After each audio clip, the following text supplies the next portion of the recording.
Hello and welcome back to Full Count, where I have been ranking the teams from 30 to 1. And I'm finally at number 1. It feels like it's been very hard to do because I had spring break, then I went on another trip and had exams and stuff. So I really started this too late. I had to do a ton of these in a row. I did so many in a row that my throat absolutely kills. Just took some medicine, so I apologize in advance to Dodgers fans because this is going to be a very short episode. I'm doing no notes. Usually I have extensive notes and it's a pretty long episode. But I'm going no notes on this one. Just going to talk about how I feel about him. Just totally feels. I'll go through the lineup. I'll go through the pitching. And I will go through the over-under on wins. And I'll pick my side of the coin. Now, last year, I have to make this announcement. I predicted that the Dodgers I actually said they had a 0% chance of going back to back. Clearly that didn't happen. Now I did say that they were going to play the Padres in the playoffs. Obviously that didn't happen, and that was kind of my prediction. I was like, the Padres kind of just own them. Didn't happen. Didn't happen. They went back to back. Obviously it was an awesome year for them. I just wanted to believe in the whole baseball thing where nobody goes back to back since '99. So yeah, that's where I am on the Dodgers, but we will get right into this lineup. Starting with the greatest player of my lifetime, DH Shohei Ohtani. He's obviously going to be pitching as well, but we'll get into that when the pitching part comes around. Shohei might be the greatest player of all time. He just is that special, and he had some big moments in the postseason last year, had one of the greatest games of all time. He's Shohei Ohtani. I don't know what else I need to say. He hits nukes, hits for a pretty good average. He steals bags, and he can throw 100 on the mound, and he's a great pitcher. He has a good arsenal. He's just a fantastic baseball player. There's nothing really else to say about him. He's going to win an MVP again. He's probably going to win like 7 of them. He's going to be the greatest player of all time, and that's just the reality. In the 2 spot, Kyle Tucker, right fielder. I think he's going to be so good this year. Last year was definitely a down year, but a down year for him wasn't that bad. I think he hit around 260, 22 homers, kind of did his thing with the on-base percentage, so I think his OPS was still in the 800s. A down year still very good for Kyle Tucker. I think he is going to be a monster for them this season. He's too good to have as bad a season as he had last year, even though it wasn't all that bad. When it comes to Kyle Tucker, I'm really upset with the offseason. I think he could have went somewhere that would have been a more competitive move. He really made the least competitive move ever in going to the Dodgers. But if you're a Dodgers fan and you're watching, you're obviously happy that he made that move, and definitely makes him more likely to three-peat than less likely. So great move for the Dodgers, obviously. Kyle got paid a ton, so that's good for him at least, but just really hate the move from his part. Obviously, I love the move for the Dodgers. Like, on their end, awesome move, great hitter, and I think he's going to have a monster season. In the 3-hole shortstop, Mookie Betts has had a down last couple seasons. I fully expect him to bounce back. He lost a ton of weight at the beginning of the season last year, so there was definitely a factor there, losing power. But no, Mookie's going to be just fine. Played a pretty elite shortstop as well defensively, so really like him in the 3-hole, obviously. He's Mookie Betts. He's great. In the 4 spot, first baseman Freddie Freeman. He was also awesome last year. He kind of just did what he does every year. He's going to hit a ton of doubles. He's going to hit some homers. Had a big playoff homer. Kind of always does. Do good things in the moment. He's just a great hitter. He's still probably a top 3 first baseman in baseball. And yeah, he's Freddie Freeman. He's phenomenal. He's a future Hall of Famer. Yeah, he's incredible. It's Freddie Freeman. I don't see any reason for any of these top 4 guys to slow down next year. Will Smith had a monster season last year, though, at catcher. Hitting in the 5 spot here in this projected lineup. He is awesome. last year was better than most. I'm going to say he regresses this year. Totally a feel thing. I don't have any data to back that up because I have no data in front of me. I didn't do any notes for this episode. Just given the fact that opening day is like in 30 minutes, so I got to get these out. But yeah, Will Smith is a dog. Simple as that. In the 6th hole, third baseman Max Muncy. He's also very good. We know what Max Muncy is. He's going to hit some homers. He's a very streaky player, but he's going to get to pretty good numbers by the end of it pretty much every year. Great player. 7th hole, left fielder Teoscar Hernandez. Not a high WAR guy, but he's here to hit homers. He's going to hit. That's what he does. Really good for your 7 hole. I think he'll hit probably 25 to 30 homers, and that's awesome production from your 7 hole. Who wouldn't want that?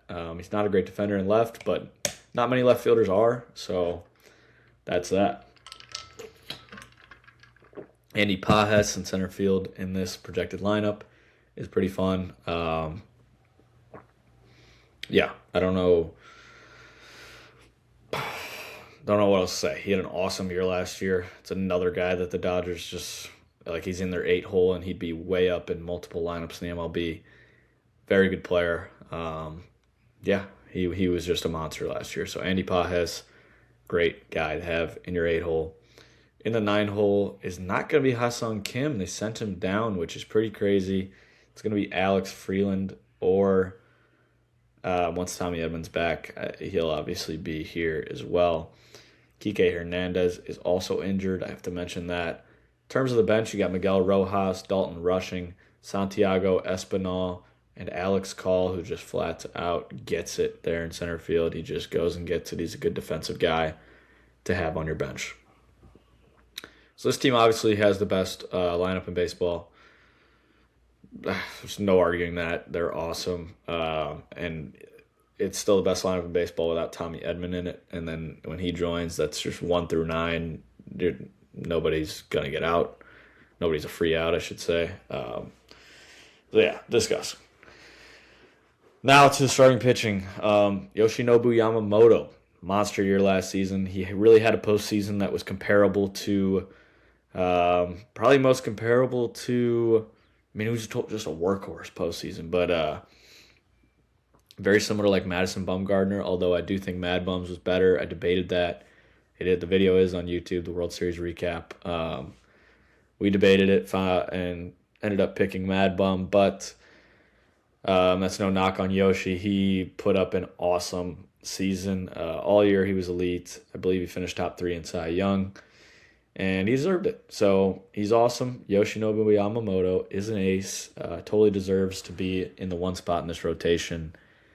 Yeah, he's a dog, and he's probably their most workhorsey guy on the team. In the 2 hole, Tyler Glasnow. He's just got to stay healthy. We know that he's nasty when he's out there. Really not big on Tyler Glasnow, I'll say that. Just don't think that he is as good as people kind of make him sound, but obviously the injuries have played a part in that. In the 3 spot, Shohei Ohtani is going to hit 50 homers, and he's probably going to have like a 3-something ERA here pitching. So it's just what he does. His stuff is nasty. The sweeper's unreal. The heater gets up to 100. Everything's just disgusting. I don't know. He's just out of this world. Shohei Ohtani's unreal. Best player of all time, most likely. Emmett Sheehan in the 4 spot. Younger guy, kind of also a dog, but the bigger thing is probably the injuries because Blake Snell's awesome. Gavin Stone is also solid. So obviously when Blake Snell's here, I don't think Emmett Sheehan's here. But actually, you know what? He probably would be the 5 because Roki Sasaki, who's next in the 5, has like an 11 ERA in spring training, which I don't read much in spring training, but 11 ERA is pretty glaring, especially after the struggles that he had last year. When they moved into the pen, he was pretty awesome, so maybe they just stick with that. I think they should. But that's just my opinion. So Roki's a dog, but obviously when Blake Snell's back, that's a Cy Young. And you go Yoshi, Blake Snell would be the best 1-2 in the game. Shohei right behind him, and Glasnow obviously. So rotation's deep, the lineup's deep, the Dodgers are deep. The Dodgers are incredible. We know this. terms of the bullpen, they added Edwin Diaz, like insane. Tanner Scott, Alex Vesia, and Blake Trinan. They did have some bullpen issues last year, so understand why they added them. Another uncompetitive move, though, by Edwin Diaz to do that, but obviously fantastic move for the LA Dodgers. Now, in terms of the over-under on wins, it sits at 102.5.